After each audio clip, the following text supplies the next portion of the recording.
Recording in progress.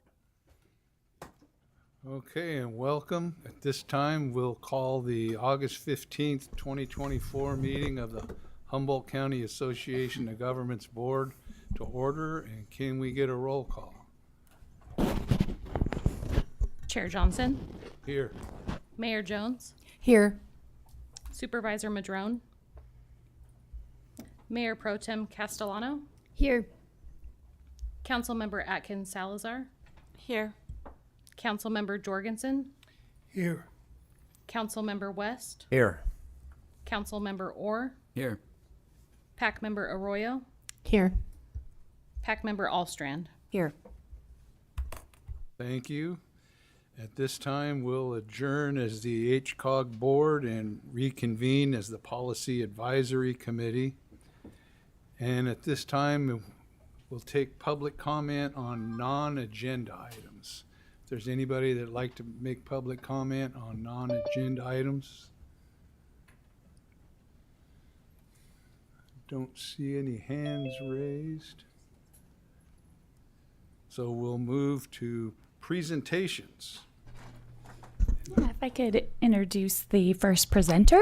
Jessica Karenko is a graphic design artist that's been working with us on the REAP campaign. We had money set aside in the REAP grant specifically for education and outreach, and through some other efforts we were involved in, we had received feedback that it would be good to run kind of like a housing campaign to share information about housing and the need regionally and locally. And so we kind of came up with this campaign when we realized we had a little extra REAP funding. We are coming to the very end of that grant cycle, so we were finding that we had just kind of little pockets here and there we wanted to make sure we used prior to it closing up. So Jessica's going to present her efforts in running what was mostly a digital campaign, but she'll go through all those metrics, and then we'll both be available for questions at the end. Thank you, Beth, for that introduction, and thank you, everybody. Let me share my screen here so you can see this presentation I have ready for you.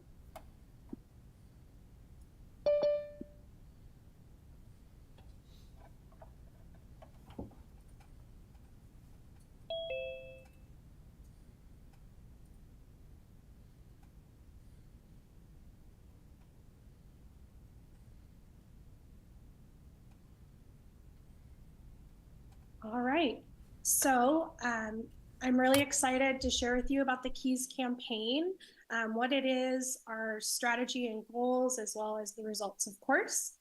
So this campaign, like Beth mentioned, was a social media campaign designed to engage and drive support for housing initiatives in Humboldt County, and it ran for the duration of the month of June of this year.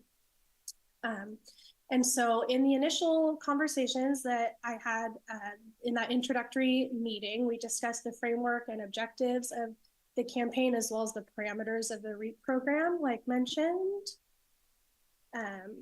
with the REAP program. And that gave us a really clear idea of what we were capable of, as well as what we needed to focus on in terms of the messaging. We did focus on broad community impact in terms of the messaging, highlighting housing insecurity, and fostering discussion and participation around this topic in our community.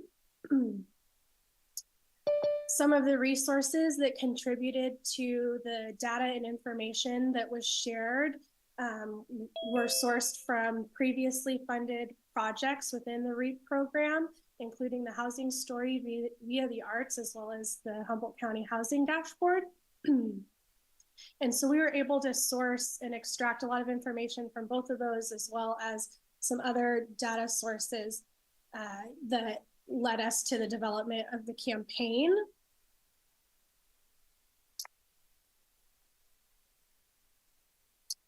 And so in terms of the content, we were able to, our goal was to distill what we could from a large data set, as well as stories from people, into bite-sized messages that would resonate, educate, and encourage people to participate with the campaign and beyond in regard to housing. projects and initiatives, and thankfully we had a lot of data, but to develop a bit more of the creative components of the project, we felt it was really necessary to hone in on that humanization, and to do so, we incorporated a video element. We had the pleasure of interviewing a number of individuals from the community with different backgrounds that could speak to aspects of housing needs in our region, and speaking to the effects of both housing insecurity as well as security in respect to individuals, families, demographics, as well as our community as a whole. And to give you a taste of the tone and content, I am going to share one small clip, one of these videos. This is from the director and CEO, Tony Starr of the Open Door Community Health Centers. Let's see if that goes to the video.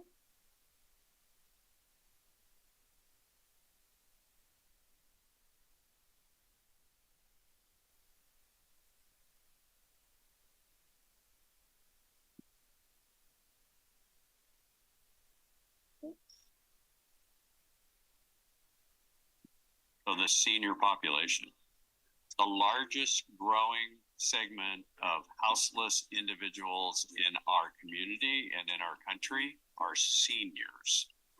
So because people are being priced out of an affordable place to live, I consider that a tragedy at a minimum, possibly criminal if you look at it from an ethical standpoint, right?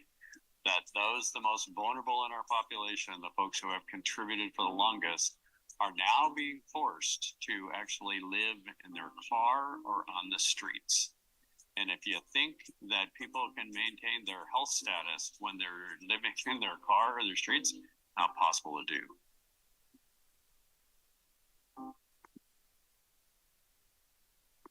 Right.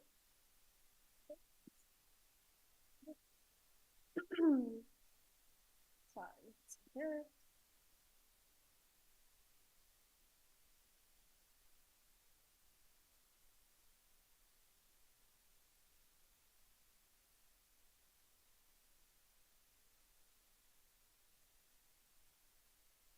All right. And so something that I really like about each of these clips is that they highlight a different aspect. Like I said, hearing about vulnerable populations in our community is really important. And that was like a nice facet to highlight.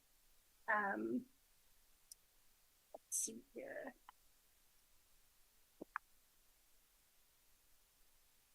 Okay. So another resource that was invaluable during this whole process was speaking with the Community Economic Resilience Consortium, or CERC group, community leaders who provided a lot of insight as well as feedback, ideas, and support along the way. And what was great about that is that we were able to move and adapt the campaign along with those things in mind. And so one tool that came out of that directly was this back pocket guide, which was a toolkit to support housing advocacy. So this kind of ties right back into that initiative to engage people into action. Platforms, as I may have mentioned, included Facebook, Instagram, as well as the HCOG website. And this was primarily a social media campaign, but we did utilize the resources that we had, including the website, to serve as a home base that would point people back to some of this content and have some of that content live in an evergreen sense. And so one of the things with that is that we were able to harness having an existing audience on some of those platforms, as well as attempting to grow an audience. So whereas the Facebook page for HCOG had a large number of followers, the Instagram was in its infancy. And so there was a lot of benchmarking we were able to do with that. Now, as I mentioned, our objectives to really saturate this message among a broad audience while reaching beyond the existing audience, we had to implement certain tools. And so one of the things that was critical in doing that was creating calls to action. So about 15% of the content was a very clear call to action. And that could have been something like encouraging folks to share those posts on social media, but also to engage outside of the platforms. And we also did reach folks using print and digital advertising, including the Lost Coast Outpost, North Coast Journal, and we did boost posts on Facebook and Instagram. And so, especially as I start to look at some of the key performance indicators here and talk about results, it's important that I kind of walk through and explain a little bit about each of them.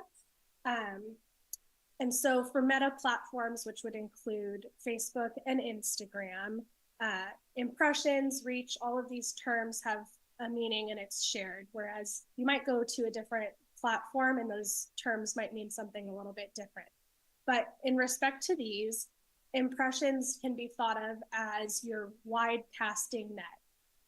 All of the people who would see an ad or see a post or scroll when they're using these platforms, that's what impressions would be.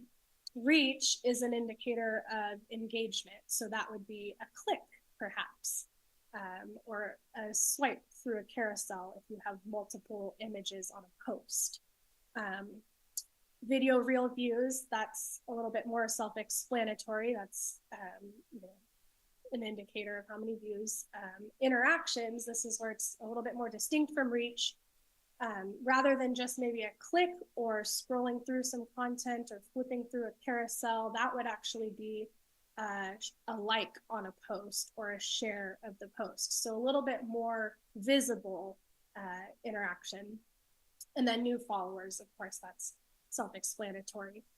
Another thing that I included here would be the paid and organic results or the breakdown. 67% of the reach was using paid advertisement. And so we monitored these and measured these together and separately to inform our ad spending so that we could really fine tune and reach our target audiences throughout the length of the campaign. And then also to understand this split of paid versus advertising, considering our total audience that was existing, we really did need to push it out beyond that audience and reach a wider local audience. And so while I do have these results that are in front of you for the month, at the end of the month of June, I do want to pause and make note of a couple of things. First, I'd like to point out the reach of the campaign. So here we see 74% of the impressioned audience was reached. So they had some level of engagement. They clicked, they may have gone on and liked a post or shared a post, but they were interacting with this post to some degree. And that's a really high percentage. And it's an indicator that we effectively stirred curiosity, providing knowledge or insight, and it was engaging and effective. As a comparison, I typically see numbers like this that are closer to 10% of your impressioned audience is reached. So for us, that's a really huge win. Subsequently, having 24 hours of watch time is substantial, a large number of interactions, and significant growth on our Instagram page at 130%. So some of those numbers are really impressive. Oops, let's see here. Okay. So we did run into a couple of problems or challenges. The main challenge being that we had to turn off commenting. Understandably, the process of archiving or recording and responding to comments was not part of the scope. And so that wasn't feasible.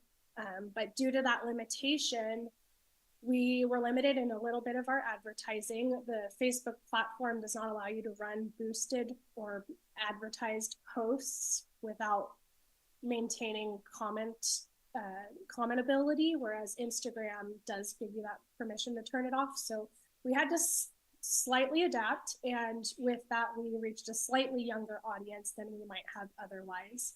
And then the second challenge that we faced was targeting a demographic that might more generally oppose housing development. And that's difficult for a wide number of reasons, but to reach and maximize our reach and reach as many folks as we could, that's one of the main reasons why we turned to local news channels and print advertising to just make sure that we were reaching others.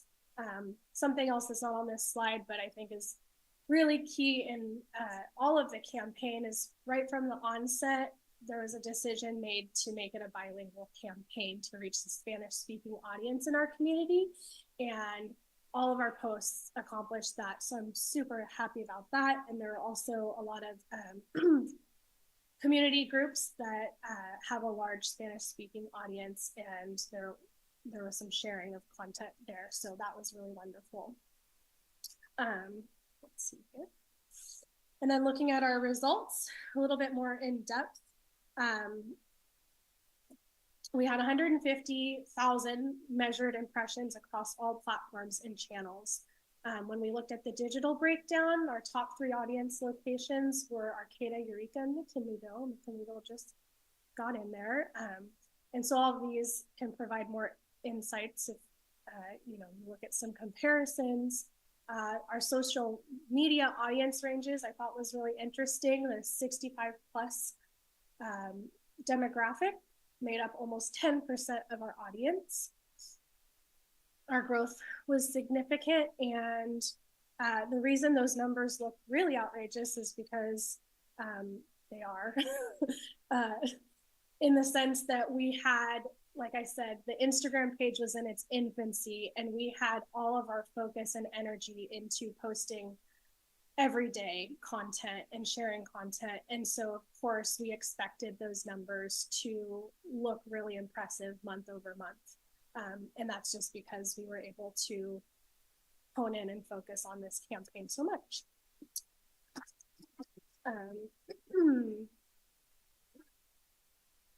I mentioned that that 67-33 split for our organic and paid advertising split. And I do want to say that even still, that 33% of organic reach is still really great. If you look at the numbers overall, we did reach a really wide audience, and it was great to see these things shared, and they're continuing to be shared because they live on these platforms now. And so people are still liking posts, still sharing posts, still seeing these posts, even if they're not boosted or paid for. And so that's really great. And then one other thing I wanted to say before I wrapped up is that one of the persons that we had the pleasure of interviewing for the campaign, Kay Escarda, is a local housing advocate, and she serves on the Housing Authority of the City of Eureka. And she shared during a CERC meeting about halfway through the campaign, and I just wanted to pass that story along about how the Keys campaign sort of came full circle for her. This is what she shared. She was at a family gathering with multiple generations present, and this was just a week into the campaign when her granddaughter, who had recently moved to Humboldt, who's in her early 30s, had stumbled upon the campaign in real time during their gathering. She announced her shock in seeing Kay on her Instagram feed, and it initiated a conversation, a group conversation amongst multiple people present about the topic of housing insecurity. And I just love this story. I love it because it was organic. This wasn't solicited, but it demonstrates the immeasurable impact of the campaign and that which we hope for, which is to bring the conversation into the light, dispel some of the myths and around housing, and stimulate discussions that lead to a more informed and equipped public in regard to housing initiatives. So with that said, the end result of this campaign is really open-ended. We had a large number of deliverables. We gave it a really big push. We established benchmarks. And from the very beginning, my intent was to create a functioning outline and framework that could be adapted and serve for more local projects or local governments looking to support more housing stability and security in our region. So thank you so much. I would be happy, like Beth said, to answer any questions you may have to the best of my ability. Well, thank you for the work you put into this. It covered a lot of territory, but you didn't gloss over it. You got into it in depth and looked for answers. And at that point, I'd like to see if there's anybody else have a question or comment. Yes. I just wanted to thank you, Jessica, for the campaign. It was really aesthetically pleasing, and as we know, that's important on social media. And so I liked the look of it. The content was great. The videos, it was just really well done. And it was, I don't know, it was fun to see them popping up and be able to share them and just feel like you're hopefully reaching people and being part of something bigger. It gave some direction that, you know, that I could focus on. And so thank you for helping us with that. Yeah, thank you. And I know this had a really quick turnaround, so appreciate your diligence and, you know, just well thought approach to the campaign. I'm just curious, one thing we did recently at the City of Eureka is Director Burks came and presented on the campaign. And so if you haven't done that yet for your cities, it's just an opportunity to spread the word even more about it. You know, if Director Burks has time, I should say. And then, you know, I know this had really limited funding, but it seems like there's some opportunities if there's more funding. You know, just looking at the demographics, for instance, 75% of the people reached were 44 and younger. You know, maybe highlighting stories of like young professionals, college students, people who would be, you know, kind of like in dialogue with people in those demographics could be sort of a phase 2 approach. I could imagine if hopefully there might be funding for something like that. Anybody else? Oh, yes. Thanks. I certainly saw it being shared a lot and got a lot of, when I shared this as well, just got a lot of positive feedback. And I think especially the post that talked about the challenges, people are really resonating with that. And yeah, just appreciating that there's attention being paid by government to these significant housing challenges, and that it's being talked about without glossing over or minimizing what a challenge it is in our community. And so I think it inspires me to keep housing at the forefront. Thank you. Well, I don't see any other online. No. But again, thank you for the work you put in and the opportunity that you took to reach these folks and find out where they're at and what they're struggling with to get in. So thank you. Thank you. And with that, we come now to Caltrans Cycle 2 Highway Maintenance 4 projects with Andre Kraus. Just launch in. Yeah. Yep. Go for it. There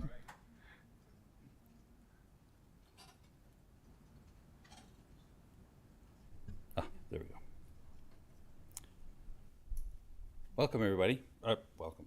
Thank you for having me. Excuse me.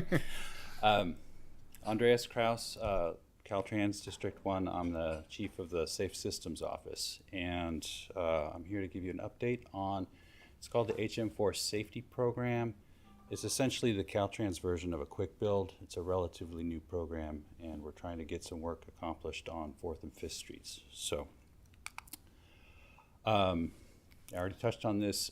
So it's a quick build program within Caltrans focused on new safety enhancements, and it's really there to support our Vision Zero goal of eliminating fatal and serious injuries by 2050.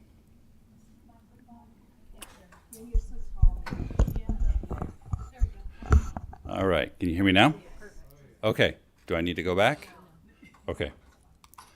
All right, so there are 6 focal areas for this safety program: wrong way driving prevention, horizontal curve alignment, warning signs, crossover collision prevention, runoff road collision prevention, and bicycle and pedestrian safety enhancements. So because it is a quick build program, it does have some limitations. Significantly, it has a very short lead time, and that limits what we can do. So if there are right-of-way concerns, permitting concerns, utility relocation, we can't address those through the quick build program. We'd have to go a different project route for that. So that really limits our ability to do kind of hardscaping things. What it does leave us is signs, striping, pavement markings, and those are actually very powerful tools to do traffic calming measures and other things quickly. So you're all familiar with 4th and 5th Street here in Eureka. Here's just a picture of it. So we got there are one-way streets in each direction. When you look at these intersections here, you see different styles of crosswalks. Some are marked, some are not marked. And so that's one of the things that we're trying to address here, is really the focus is going to be on crossings, to try to help improve some of those crossings and have consistency across the entire corridor on 4th and 5th. So some typical treatments that are planned: high visibility crosswalks, rectangular rapid flashing beacons at a number of locations. There's the new SB 413, I believe it was, about the daylighting at intersections, essentially the no parking areas. So we wanted to enhance basically the no parking red curb areas with some extra cross hatching, and then a little bit more pavement markings in front of the bus stops. So there are a variety of different styles of crosswalks that we can put down, and we're trying to consolidate everything on 4th and 5th Street to the ladder style crosswalk at the bottom. So here's a typical for one of the intersections on 4th and 5th. So we'd consolidate to the ladder style crosswalk on all 4 legs of that intersection, whether they're existingly marked or not marked. We want to have them on all legs. If there's not a signal there, sometimes we have the advanced yield markings, sometimes, which are those pavement markings that look like diamonds on the far right there. Some of our intersections have those, some of them don't. If they're missing, we would add them, and that would be for the unsignalized intersections. And then if we need to refresh the stop markings on the minor legs, we would do that as well. We'd also like to add some rapid flashing beacons at several locations. So at R and 3rd, B Street, 4th and 5th Street at B, 4th and 5th Street at C, and 4th and 5th Street at O.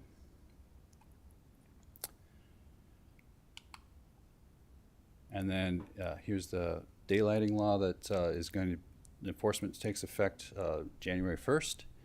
So essentially no parking within 20 feet of a marked or unmarked crosswalk, or within 15 feet of a crosswalk with a curb extension. So we already have the red curbing out there. What we're proposing to do is, in addition to the red curbing, that we would add what's circled in red there is some white cross hatching in the shoulders to just reinforce the no parking. The city of Arcata has already done this. That's an example from the city of Arcata, and we just thought it might be a nice reinforcement here on 4th and 5th.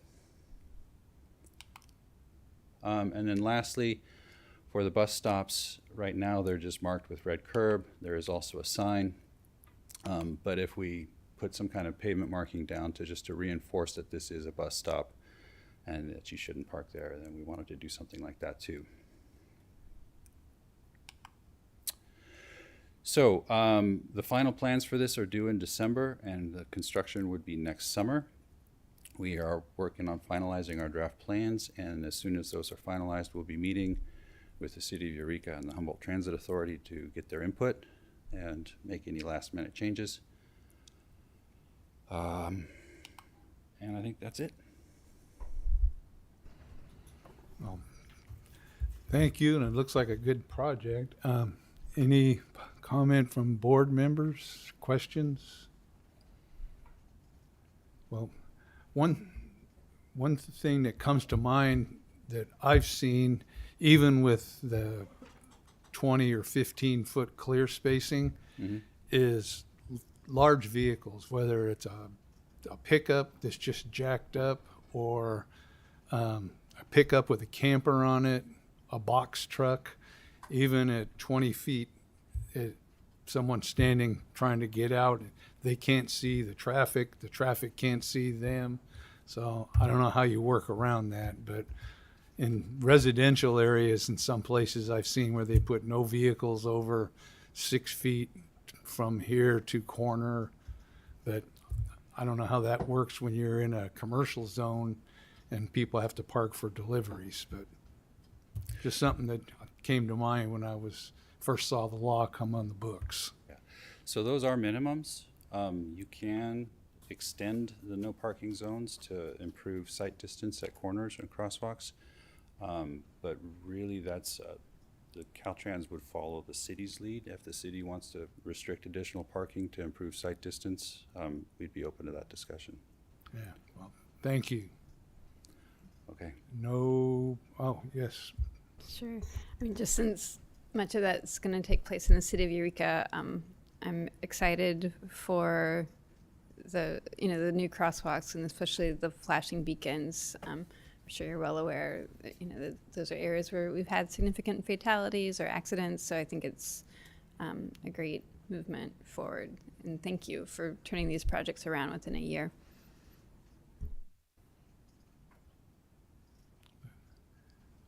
I think we have a comment. Colin Fisk. Thank you.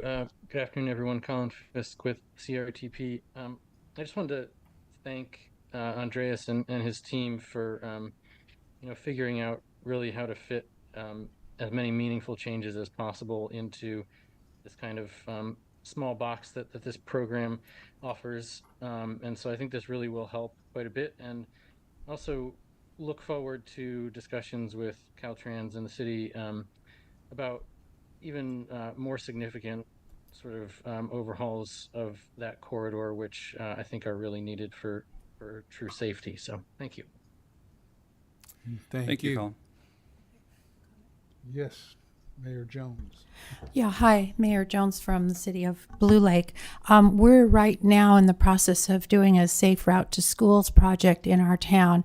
And one of the things that we're having on our crosswalks is a slight elevation of the asphalt. Have you considered that, or would that work in this situation? Because I think it's going to work out really well for our little town. I don't know if that's a possibility. So raised crosswalks are a effective, proven safety countermeasure. I don't think that they fall within the realm of the quick build, but given the speed and the volumes on 4th and 5th, I don't think that they're necessarily appropriate there, but they are very useful tools in other locations.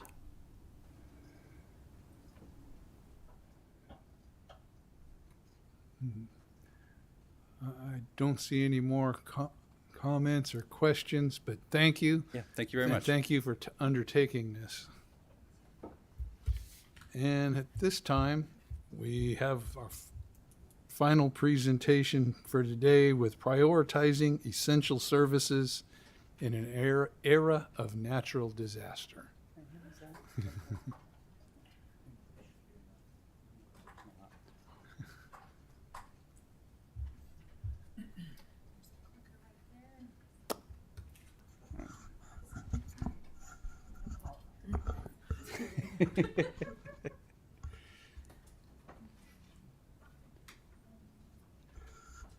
All right. Thank you. Good afternoon.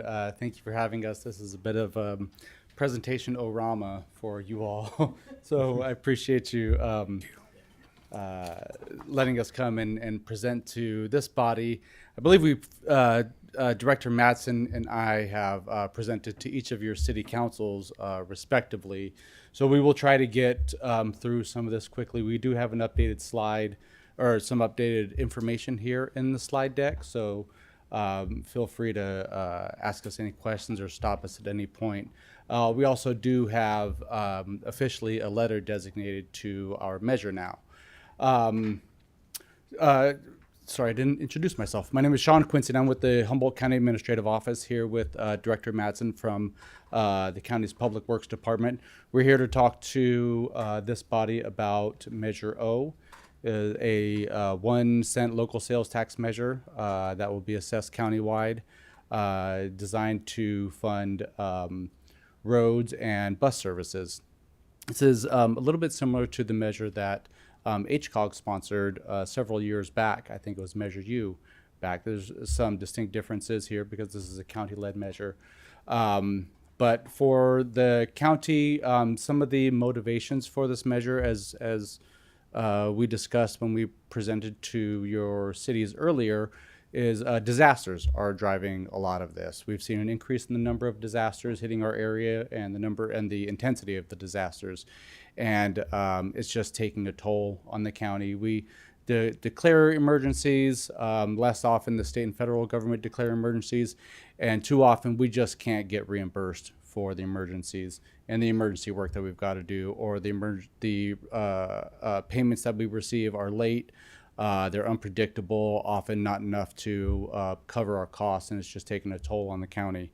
So those are some of the conditions that have led to where we're at now. Another issue that's compounding this for the county is the state government. As we mentioned to you, it's affecting the cities as well, but the state has taken more than $500 million from the county's general fund over the last 30 years when they reallocated property taxes back in the 90s. And the backfill just hasn't been there for us, and we're still trying to hold together infrastructure that was developed well before that property tax shift. And this is general fund dollars that we could have, that we should be having to take care of our local needs. In fiscal year 23-24, that was more than $25 million that should have been going to the general fund. In the current fiscal year, that number will be higher. And the number grows in each and every year as property values grow. Unfunded state mandates continue to hit us, continue to hit transit agencies as well. The governor's budget that was just assigned strips away hundreds of millions of dollars in funding that could have gone for emergency preparedness, local transit, and climate change efforts. So long story short is that we don't believe that the state and federal governments are places where we can turn to in order to help us deal with the issues that we see facing our roads and local transit. But it is becoming clear to us that we need more local funding that can't be taken by the state and federal governments. As you all know, the voter-approved funding can only be taken away by voters. The state can't dip into voter-approved funding. If it's state allocated, the state can go in and change the allocations. But voter-approved funding is protected from the state and federal governments. The civil grand jury also noted to our board of supervisors and our entire community that they believe that the county needs to do more. Our area is just more susceptible to natural disasters because of our topography, tectonic activity, and sea level rise. And so this measure is part of our response to help us deal and prepare for more disasters. And the overriding message is that we just simply believe that natural disasters are an everyday part of life here living in Humboldt County, and we need to reorient the way that we deliver public services in the light of that reality. And for the county, one of the things that we believe that we need to do is that we need to harden our roads. Director Madsen will go into it more, but we need to harden our roads beyond what the state and federal governments will allow us to do with the funding that they do provide periodically. But the funding that comes from the state and federal government just simply isn't enough.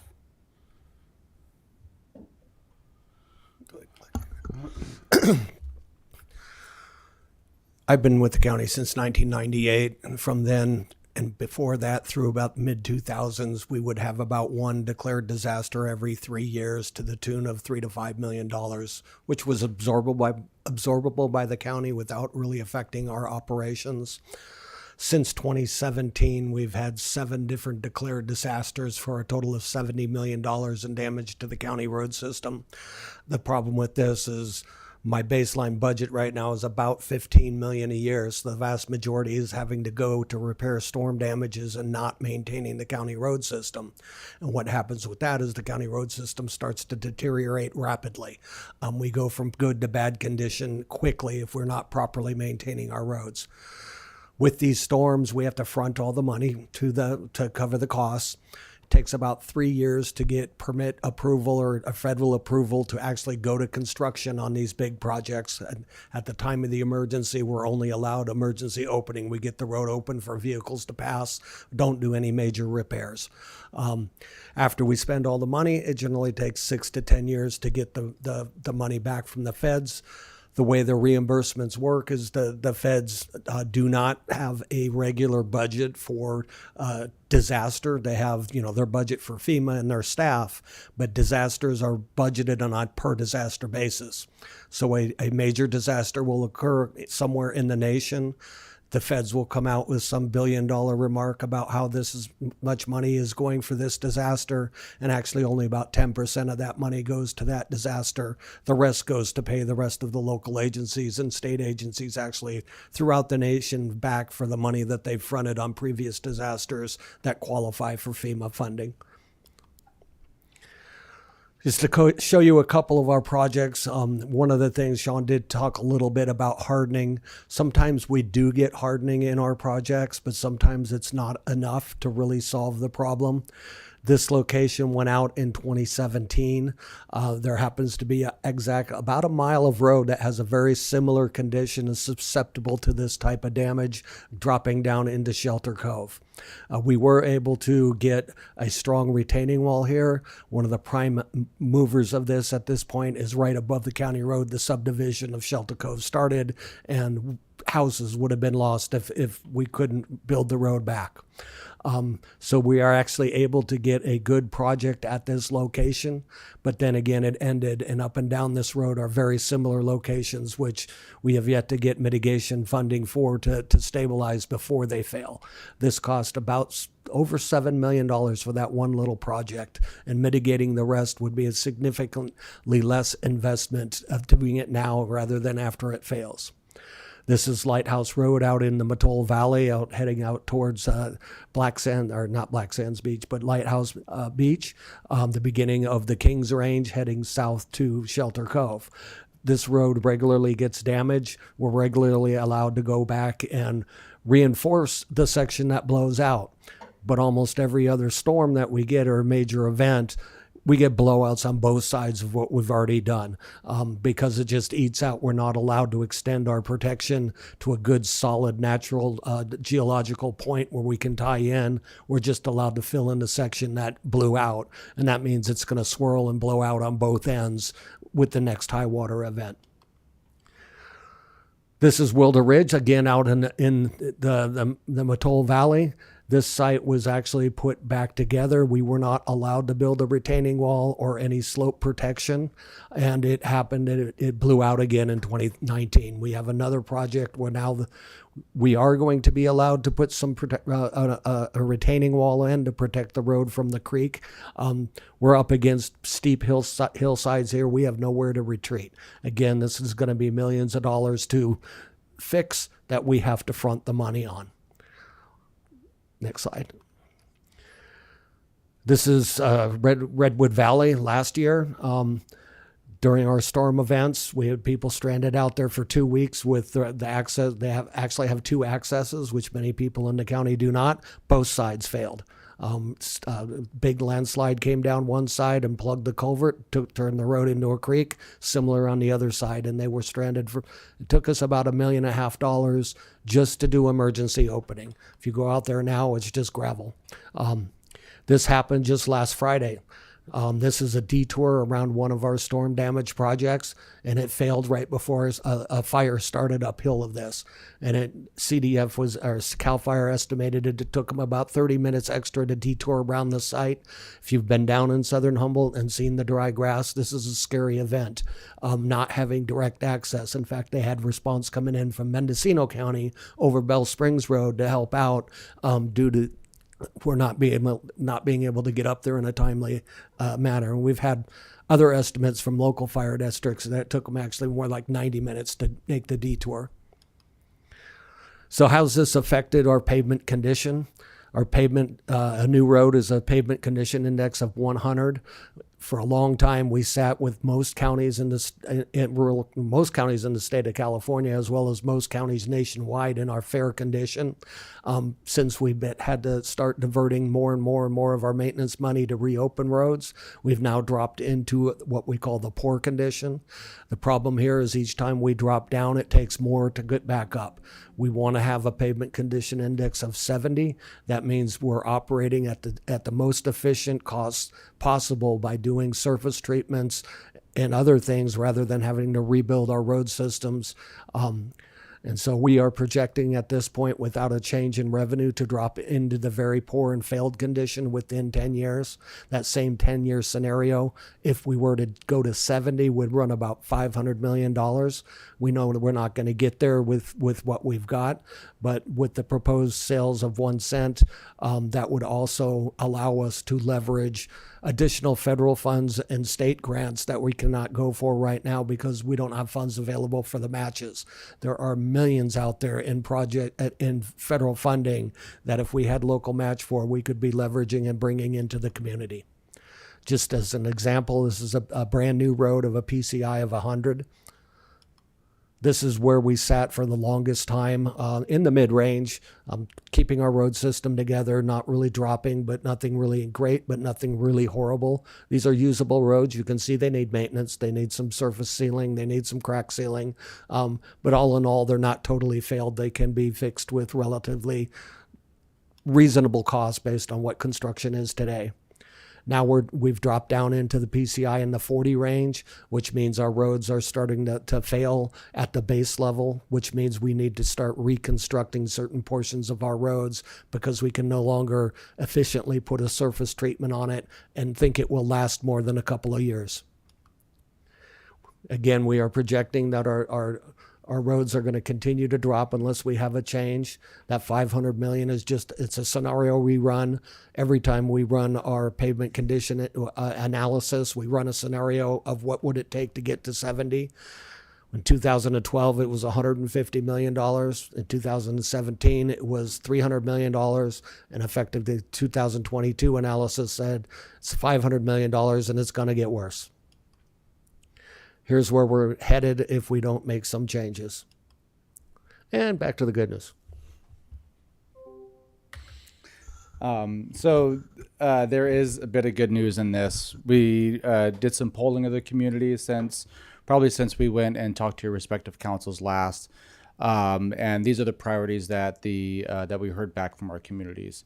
Their community said if this passes and there are funds that there are projects that are funded, we want to make sure those projects create local jobs, that it fixes the roads, and it provides bus service. And we believe that the measure that we presented, the Board of Supervisors on the July 23rd approved placing this measure on the ballot. We believe that the measure that we're presenting hits those marks pretty well. The concerns that voters had expressed in our poll is that they wanted to make sure that whatever we do, it helps Humboldt County gets its fair share of those millions of dollars that are out there from the state and federal governments, that it helps protect us from any ups and downs that happen with the state's budget, that it actually improves our overall road condition, that we have a lot of say over what happens with that money and the state can't come in and take it. And it was very important to the community that we have to do something now because it's cheaper now to do it rather than waiting years and seeing the price escalate. Some of the requirements in the ordinance are around it's a 1 cent general sales tax. It's not going to be applied to groceries sold as food, prescription drugs, diapers, feminine hygiene products, rent, real estate transactions, medical and dental services. So a lot of the necessities this tax won't apply to. We estimate it'll generate $24 million annually. There's a lot of public oversight and accountability and some measures that we are excited to talk to this body about because there's some interplay with HCOG here if the measure should pass. And again, this money can't be taken by the state. In terms of citizen oversight, should this measure pass, we're building in 3 different layers of oversight. First, if the measure should pass, in order to determine top line numbers, which services should be funded, how much money should go to transit, how much money should go to roads, we'll have a work group with some transit folks, likely some people here in this room. Public Works, Board of Supervisors will develop top line numbers and present that to the board to adopt. Once those numbers are adopted and we figure out how much money is going to transit, how much money is going to roads, then project plans and spending plans will be presented to the social services TAC and the, what is the other TAC called? And the Technical Advisory Committee at HCOG. And we're excited about that because that's where a lot of the technical experts live.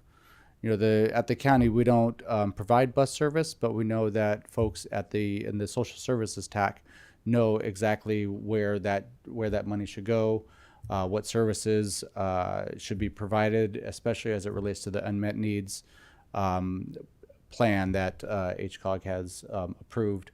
And then once that money is spent, then the audit committee that is chaired by the elected auditor controller and treasurer tax collector will report out publicly on where that's spending. All of these different committees, the social services TAC, the other TAC, and the audit committee, these are all Brown Act committees, publicly noticed meetings where members of the public can come and hear what's happening, review those documents. So we're trying to build in several different layers of accountability and transparency into this process because we know how important the public transparency is in any voter-approved measure. And we also have a website where individuals can get more information, and staff are always available to answer questions and talk more and help educate the community about this measure. So with that, I want to thank you again, some of you, for hearing this message probably twice or the third time. We are definitely trying to get out and reach the community. We'd love to hear other groups that you know that we should talk to. But with that, we'd be happy to answer any questions. And again, we're looking forward to working with this body and your staff in the future. Well, thank you. And that is informative. Good. One thing I remember Tom saying at the last presentation in Fortuna was that in '64, the only way out of Humboldt County was, I think you said Bell Springs Road. So, because I know you couldn't go north. So, yeah, there's other evacuation roads, Neeland Road, when some of our main arterials are cut off, as actually happens here. I'm from San Diego, and the idea of a main highway or interstate getting cut off is just foreign to me, but that happens here in our rural community. The ways in and out of the county are all county maintained roads, and we just need to make sure that those roads are maintained so we can get people and supplies in and out of the county in those emergencies. well, thank you. Any comments? Mayor Pro Tem Castellano. Great. Thanks for being here. It's funny. My friend and I were talking about this last night, and we had a question, and so I'm really glad you're here. And it was a little bit related to, have you done any outreach yet with the Hoopa tribe? I would just imagine that, one of the things you're speculating on is just, maybe you could argue that some people have some choice in where they live, or they may or may not be able to choose to be rurally located. But for sure, tribal members, in terms of accessing safe entrance and egress to tribal lands, I'm just kind of curious if that seems like an opportunity for conversation. So we're on one of the future agendas for what's called the North Coast Tribal Transportation Commission, which is all the roads administrators for all the tribes, not just in Humboldt County, but Del Norte County as well. And yes, we're very strong on our relationship with the tribes. In fact, one of our rural roads is in really good shape, Bald Hills Road, simply because the Yurok tribe has put millions of dollars into that road, even though it's a county road, because it is so important to the tribe.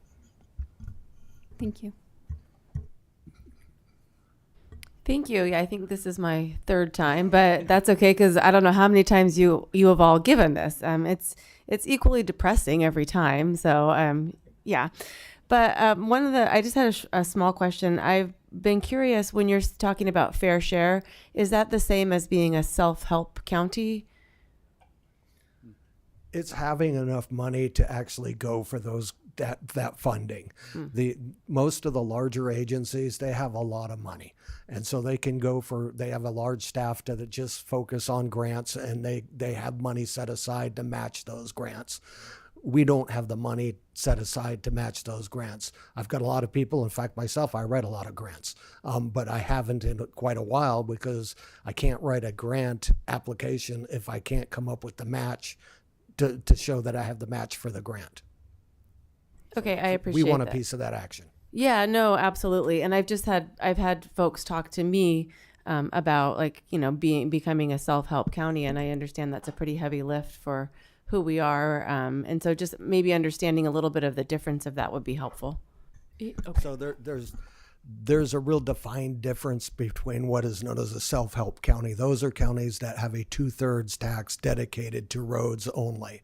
We are not proposing that at this time because we have transit in there and we're not pulling at the 2/3 level. We're pulling very high, but we don't believe we would get a 2/3 vote if we put the 2/3 measure on, and that defines what a self-help county is. We're self-help if we have a self-tax, but we're not self-help. No, I thank you for that because that gives us also information. So when folks are asking us, well, why aren't they just going for the self-help? Then we can reply and say that, you're doing the polling and it's not showing that would pass. So thank you. Thank you. Anybody else? Okay. So if I could add one last comment on that is, Measure Z did not pass with 2/3 the first time, was a general sales tax. But because the county has held to the principles and the resolution, when it came back as Measure O, it went as a general tax, and it had over 70% support simply because the board did not dip into it for anything other than what they said they were going to spend it on. Transparency and holding to the will of the voters. Well, thank you. Thank you. Thank you. Do they have any questions? It is an eye-opener. Okay, we come now to the PAC consent calendar with 3 items: the meeting record from June 20th, and the City of Fortuna and City of Realdale LTF claims. Is there anybody that'd like to pull anything? Anybody have public comment on these items? Can we get a motion? I would move passing the consent calendar. I'll second. We have a motion and a second. All in favor? Aye. Aye. Aye. So we have that. There were no items removed, and we come now to our action item. Okay. Our executive director has a staff report. Thank you. So I'm going to go over overall work program amendment number 1 for fiscal year 24-25. These are often done as an administrative consent item, but I wanted to just kind of talk through this one because it's a fairly big amendment, especially because I feel like we just got into the fiscal year and we're already having, a fairly big budget amendment. The reasons for that are kind of exciting though, because mainly it's because we've got new grant funding that we need to incorporate, and we can't start on those grants until they're formally entered into the OWP. So we have to go through this step before we can actually access that funding and get started. So we didn't want to delay. You will see another Amendment 2, which will take into consideration the carryover, and we did get another grant that'll come in Amendment 2. But again, because this is time sensitive and we wanted to start these ones as soon as possible, we brought that here. So the grants that we're talking about are the North State Hydrogen Fueling Siting Analysis analysis. This will cover all of the North State region, consistent with the North State super region, which is essentially Mendocino County, east all the way to the Oregon border. And we'll be looking at fueling for hydrogen fueling and the needs there, specifically for buses and kind of building out that network, really, partly to support HTA's transition to hydrogen. The more available we can make fuel, the more we can bring the cost down. So we kind of need these planning efforts in place to set the stage so that as we go for individual fueling station projects, we can show that we're relying on a comprehensive plan, we're not being redundant.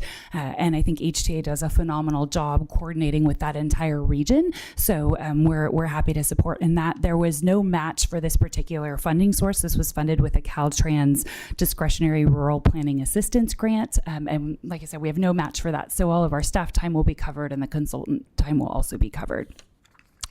The other grant that is in, I guess it's not a grant, but it's a funding program through the Carbon Reduction Program. This is a program that came out of the infrastructure bill at the federal level and is operated through the state. And we did take action a couple months ago to authorize the use of 300,000 of these funds for a regional zero emission fleet transition plan. It will benefit each of the cities. They'll each get to analyze their fleet needs and transitioning to zero emission fleets to meet CARB regulations. So we'll get started on that. There is a match that was already planned for in the OWP on that one. The overall carbon reduction program is, I think over 5 years, we're getting about 1.2 million. So this is just a small portion that we can access now, and so that is included in the OWP. We also removed 70,000 in state transit assistance. We're looking at a dial-a-ride study to really analyze how that's been going.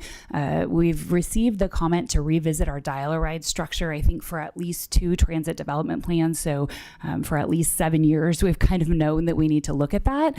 And we had the opportunity, we thought we'd need to fund it with state transit assistance funding, but we got a great opportunity to go with the Western Transportation Institute that's providing free technical assistance for us. So we'll get that study done basically free of charge. So we're taking that opportunity and working with HTA closely on that, and future information to come on how that will look, and decisions to be made on any adjustments to the dial-a-ride program.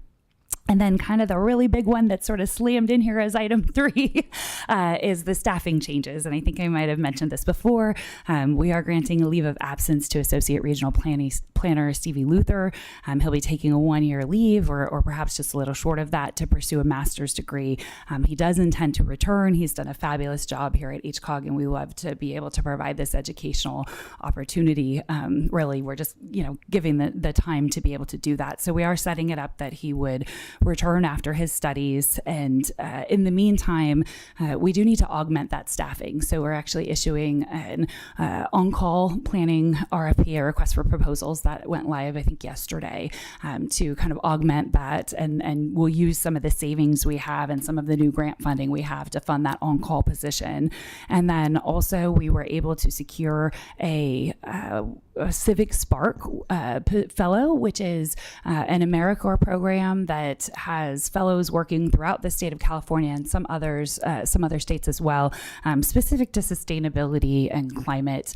So it really helps with our sustainable transportation targets that we have in the RTP. This person will also be able to do a lot of outreach events related to promoting active transportation and transit. So we have big plans for this fellow, and it's a pretty cost-effective way to get a staff person in-house for a year. So between that, the on-call, the other piece of this is I'm recommending a step increase for our administrative services officer, Amy Eberwein, who is taking on, far more responsibility than that role typically has to kind of fill in some of the gaps. She's also doing a fabulous job. So that's kind of my plan. I wanted to go over, make sure the board was aware of that we, have these staffing changes. It'll be great when Stevie comes back. We'll have, another budget cycle to prepare for with that scenario. I also feel really good about getting that on-call, consultant on board. I think not just for the absence of this 1 year period, but as you can see, we just kind of keep, wonderfully having great success with grants, but it does take a lot to manage that. And we're pretty small staff to start. So having that kind of safety valve, I think will be really valuable as we move forward, and is a pretty cost-effective way to do it without incurring, all the other burdened rate expenses in terms of PERS and payroll costs. So I think, that's my plan. I'm happy to talk through it with you if anyone has any questions, but those are the major changes. It is an increase, but that increase is funded through grants primarily. So, and then I will say just a heads up that, probably if not next meeting, the meeting after, we'll be looking at another OWP amendment to incorporate the carryover from last fiscal year, and also another grant that we were just awarded. So happy to take any questions. It's a lot going on. I commend you all for the grant success and for working diligently on that. Did you have a... I'm just so excited to be here. I don't get to ask questions very much, so I'm like, I'm taking every chance I can. Thank you for your patience. I'm really excited about the zero emission vehicle fleet transition plan grant, especially, this has come up at the city of Eureka in terms of how do we plan for this, especially around the potential need for like rapid charging stations and things like that. So I'm assuming that will be part of that plan. Yeah, the consultant will work with each jurisdiction individually to address the needs that they have. So as you can imagine, it's really different. Our jurisdictions are such varied in size, including the county, which has some really different needs in terms of the type of vehicles. Like they may need hydrogen vehicles just to deal with, the distance they have to travel to reach the far reaches of the county. And that looks really different in a city. I think Mayor Jones was mentioning, 1 square mile for the city of Blue Lake. That's a different kind of energy need to run those vehicles. So the hope is we essentially will have a chapter specific to each jurisdiction, and then with the projects lined out, and then they can use the additional carbon reduction fund money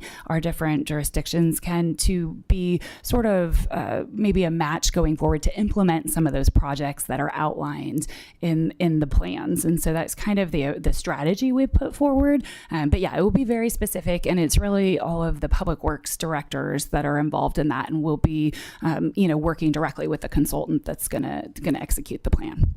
That's exciting. And then also, I hear fairly often from dial-a-ride users, and I would imagine that Western Transportation will be doing some outreach specific to users to get feedback and things. Will that be?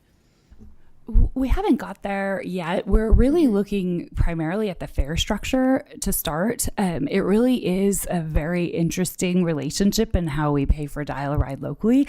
And actually, the city of Eureka, from kind of early initial look at it, that is kind of why it gets raised every time, is spending kind of a disproportionate share of their Transportation Development Act funds on dial-a-ride compared to what gets spent on, for example, Eureka Transit Service. And so just looking at some of that initially, and then as we look to, there's also an interesting arrangement with HCOG paying into dial-a-ride, which is pretty unique apparently, from all the other COGs. The consultants really haven't seen that before, and I think there were some trade-offs, long before my time that account for that. We provide dial-a-ride in Humboldt that far exceeds the legal, kind of mandatory dial-a-ride. And so I think what we want to see is the recommendations on those fare structures and kind of whose fair share and what would that be. And then the real cost involved to kind of keep the level of service we have, and sort of the difficult decisions moving forward. And I think at that point, once we have kind of the background information, that's when we want to bring in, really that user perspective and figure out how can we accommodate, the needs that we have, and be real about the amount of funding we have to deliver on that. Thank you. Okay, any other questions? Yes. I just wanted to check for clarification when I was reviewing this, and this may just be a holdover in the document from a past document. There's some of the work elements that talk about fiscal year 23-24 tasks, and I think it might just be a header error, but work element let's see, starting, it looks like it starts with work element maybe 7 or 8.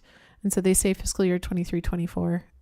I just wanted to make sure that we're not talking about remaining tasks from 23-24 and rolling them over, but this is meant to be 24-25. It is meant to be 24-25. There are a few places where you'll see prior in the work elements that have audits and things like that where we would be looking back, but we can double check. Thank you for highlighting that, and we'll make sure we're on the right track.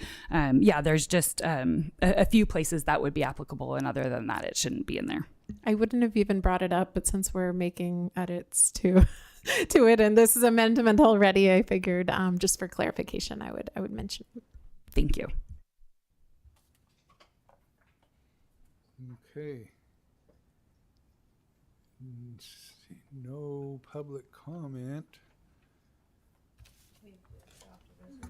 Yeah. And that would be a roll call vote if I remember right. Doesn't have to be? Okay. So I would move that we pass Resolution 24-17, a resolution of the Humboldt County Association of Governments amending the fiscal year 24-25 overall work program and budget amendment number 1. Second. we have a motion and a second. All in favor? Aye. Aye. Opposed? None.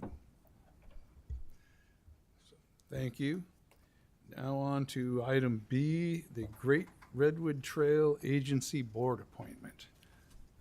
Great. I'll start on this one as well. The Great Redwood Trail Agency was recently formed, and they have requested that HCOG be the appointing agency for the seat that would be a city seat in the Humboldt region. So you can see in the staff report, each county along the Great Redwood Trail, which includes Sonoma, Marin, Mendocino, and Humboldt, are eligible to appoint a city member to the Great Redwood Trail Agency Board for 2-year periods. And it does need to be an elected official from one of the cities along the trail. So in our county, that's Rio Dell, Fortuna, Eureka, Arcata, and Blue Lake. There is a permanent seat on the board for each county. And Supervisor Madrone, that is, typically joins us here. He is the Humboldt County appointee. So he has a permanent seat. So he'll always have that ability to report back to HCOG after those board meetings. Unfortunately, since he's not here, he can't give us any insight to, kind of how they've gone so far. But the request here is to have HCOG be the appointing agency and to select a city elected official from among those cities, Rio Dell, Fortuna, Eureka, Arcata, or Blue Lake, and appoint a member to the Great Redwood Trail Agency. And it would be a 2-year term. I did ask about that because the schedule they provided was 2024 to 2026, and we're pretty, already halfway through 2024. And the executive director of the agency did clarify that it would be a 2-year term, essentially from when it starts. So that schedule would be a little different, but you get 2 full years once the appointment is made. Yeah. I have a question. Why is Trinidad left out? Is the trail end somewhere that keeps Trinidad out? Yeah, the trail ends essentially in Blue Lake. So the Annie and Mary Trail, yeah. You're so close. The Great Redwood Trail follows the old rail line. And so it essentially, the beginning or end of the trail will be Blue Lake and goes through Arcata and the other towns. And I would be interested in being on this. However, I'm up for re-election, and I'm not exactly sure that I'm going to be reelected. So, and I hope to be, of course, but that's my hesitation with offering my services on this board. Any other comments? So I'd like to nominate Deborah Garnes, the mayor of Rio Dell, for this. I'll second that. And just checking in, I assume that Mayor Garnes is up for the task. You guys have talked about it. I mean, she's here, so okay, perfect.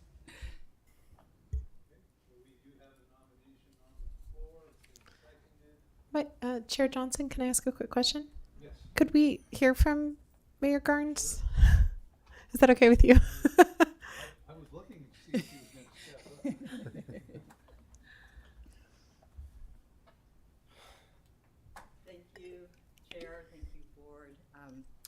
I am very excited. I've spoken with Elaine about it, and I responded immediately. I was like, yay, I've been wanting to do this for so long. So you could not find a more enthusiastic person than I am about this trail. I can only see good things happening from it, benefit from, the south all the way up to the end of the trail. I think it will do Humboldt County good, and I think I will advocate as hard as I can possibly advocate for this to go smoothly, quickly, which we know that's not a thing, but but I am really honored. I was honored when she asked me. I'm honored that you would consider me, and I am absolutely enthusiastic about it. I just don't want to just jump up, If no one asked me to come up, I just don't want to wave. Like, I want to talk. Thank you for stepping up. Yeah, absolutely. Thank you. Any other? Okay. Well, you have a nomination, a second. A voice vote? I think just voice vote. Yeah. I didn't see anybody up there, so. Okay. So all in favor? Aye. Opposed? Huh? You have second, third? Thank you. So now we come to reconvene by motion, reconvene as the HCOG board and approve the PAC recommendation. Have a motion.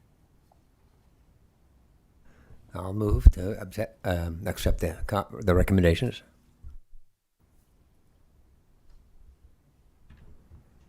I'll second that.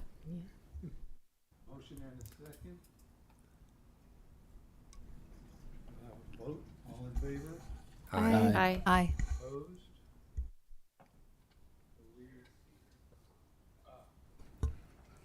So incognito. So we come now to the HCOG staff and PAC member report, starting with our executive director. Great, thanks. Few updates tonight. So the grant I alluded to in my earlier presentation about the OWP was the Caltrans Strategic Transit Partnership Grant. We got $479,000 and some change to do really long-range transit planning, working with all of the communities in Humboldt. So we really have our partners in this, our staff from the various cities. We also have some tribal partners participating, and it really is, we do these short range transit development plans every 5 years, but kind of looking farther than that and setting some priorities. And there's some sort of vision setting that doesn't happen in the short term transit development plans. And we're going to be asking things like, what's more important to our community, coverage and getting to every far reach of Humboldt County, or really providing express service in the core areas that might benefit a higher number of people. If we had all the money in the world, we would do all the things, but we don't, and we know that, and so we want to be really strategic. And so this gives us a chance to talk about that, not kind of in transportation land isolation, but really working with community development directors and our community at large to think through some of these really kind of thorny issues and spend some time with them, and also build the relationships that we don't always see overlap from. We work really, really closely with our public works directors. We don't always have that same interaction with the community development staff that are making land use decisions. So this would also be building those relationships so that we could kind of insert that transit discussion into land use decisions. So when we're thinking about where are there housing opportunity zones and things like that different jurisdictions promote, are those happening in areas that can be served by transit? And just thinking of that as one of the elements as we look at, good development. And so really there's a lot in that grant. We're excited to have so many partners. I think there's they said it was the most partners on a grant they'd seen for a strategic transit partnership, but we kind of took it quite literally that it was a partnership grant. And so we kind of went big on that, and we're happy to see that award. So that'll be coming at a future OWP amendment. Another announcement I have really is just that the Regional Climate Action Plan, the draft of that has gone live. And so you can find that on the county website. They're in a public comment period now, and there will be a public meeting for that draft on September 10th. This is really important. All of the cities are participating in this climate action plan. I'm sure you've heard presentations at your jurisdictions. We will be linking to some of that on the HCOG website as well. And I think, one of the things that kind of loops HCOG in on that is we did use REAP funding for some of this climate action plan work. It is being led by the county, and we're happy to continue to support them and spread the word and make sure we get good engagement as the draft kind of moves on to the final stage. As I mentioned, the on-call request for proposals for planning consultants is out now, and that proposal will be due September 9th. And let's see, the other proposal that we had out that's actually coming to a close tomorrow, we'll be receiving the last of the proposals for that regional zero emission vehicle fleet transition plan. So we've already done the RFP for that. Tomorrow it closes, so we should be able to move forward that pretty quickly.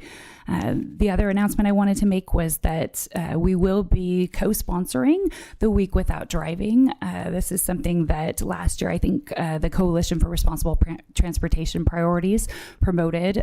This year we are co-sponsoring it with them, in addition to Humboldt Transit Authority as a co-sponsor and Tri-Counties Independent Living. And what the Week Without Driving is it really provides ideally decision makers an opportunity to learn about the experiences of people who can't drive cars. Maybe it's because of disability or youth or advanced age, poverty, or really for any other reason. But I think there's about 36,000 people in Humboldt County that don't have a driver's license. So that includes all of our youth and many others. But really kind of, gives us a chance to, give up our cars for a week and think about what it's like when you don't have that option, and spend some time reflecting on that. So that week is September 30th to October 6th. I think an email blast has gone out to all of you on that, but happy to have any of you take that challenge and kind of participate. I think last year there was some great feedback about just reflections on what it's like, when you can't drive your own vehicle everywhere you'd like to go. And then final announcement. I think I'm down to my final announcement. Just the Ride Humboldt, the branding for Humboldt Transit Authority that we've been helping with. And we're kind of having a big kickoff for that at the North Country Fair, September 21st and 22nd in Arcata. So we'll be tabling there and helping Humboldt Transit Authority out with that, having an event. We'll have a bus there with a Ride Humboldt wrap on it and some, fun games to play and just, really making an effort for people to understand the simplicity of taking transit and reduce some of those barriers and raise awareness about how convenient it is. So I'm happy if we see any of you there, and we'll be sending out more information about that booth as well. And that, I promise, it concludes my updates for the evening. Wow, that's a lot going on. Mm-hmm. And any questions or comments for Beth on the report? Covered a lot of ground. Got a lot going on. Like I said, you guys work hard there. So, how about Caltrans reports? Thank you. Project Manager Jeff Pimentel couldn't be here today, but he gave me some updates on the Eureka Arcata Corridor and Interchange project. So the contractor is currently working on constructing the northbound detour lanes to the east of 101. The target time frame to shift existing northbound traffic to the detour is the end of this month or early next month. The concrete columns in the column-supported embankment continue to be placed in the median area of the roadway. And once northbound traffic is shifted to the east, the existing northbound lanes will be removed in order for column installation to occur at this location. There is a potential that bridge foundation work could begin before the end of this calendar year. And early next year, we will be shifting the existing southbound lanes to the east, immediately adjacent to the northbound detour. And I just wanted to say congratulations to HCOG for their Strategic Partnership Transit Grant. It's a highly competitive program and about 50% success rate, so really great. That's it. Well, thank you. Any questions or? Yes. Okay, thank you very much for this update on your work plan. I really enjoy looking at this. I'm kind of a geek when it comes to traveling, I guess. But one thing I wasn't finding, and I know it's very new, is when we talked about this last month, is the proposed tunnel that's going to be happening at Last Chance Gray. Do you have any update on that? And if you don't, we can wait till next Yeah, month. I'm so sorry. I forgot to get an update from that, but I will check in or I will follow up after this meeting. Okay, perfect. Thank you. Thank you. How about PAC member reports or board member reports? So Humboldt Transit Authority is currently proposing a change to our fare structure. So at our last board meeting, we held the first public hearing on this matter. The next one will be at our next Humboldt Transit Authority board meeting. But if you're not able to go to the board meeting, you can go to hta.org under the news column, just on the kind of homepage. There's a link that talks about our proposed fare structure, and there's a form to fill out. And if you are a transit rider or would like to be a transit rider and want to have input on the fare structure, that's the place to give it. It's a very much more simplified structure for riders and consistent across almost all of the transit agencies. It's a little bit cheaper for Arcata, but it's a specific system just in Arcata. But beyond that, all of the other systems are going to be a bit simpler and a cost savings for most riders. So an opportunity to give feedback on that exists right now. And if for whatever reason you have thoughts about that and you don't want to do the form, you're also just welcome to reach out to me directly. I'm happy to hear your thoughts. Thank you. Any questions for Supervisor Arroyo? How is the Mendocino run going?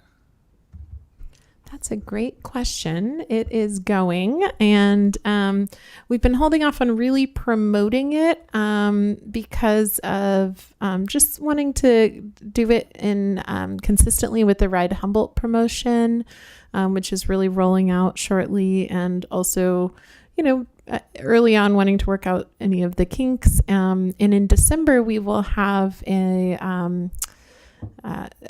brand new over-the-road coach, hydrogen fueled coach, that will be making that run.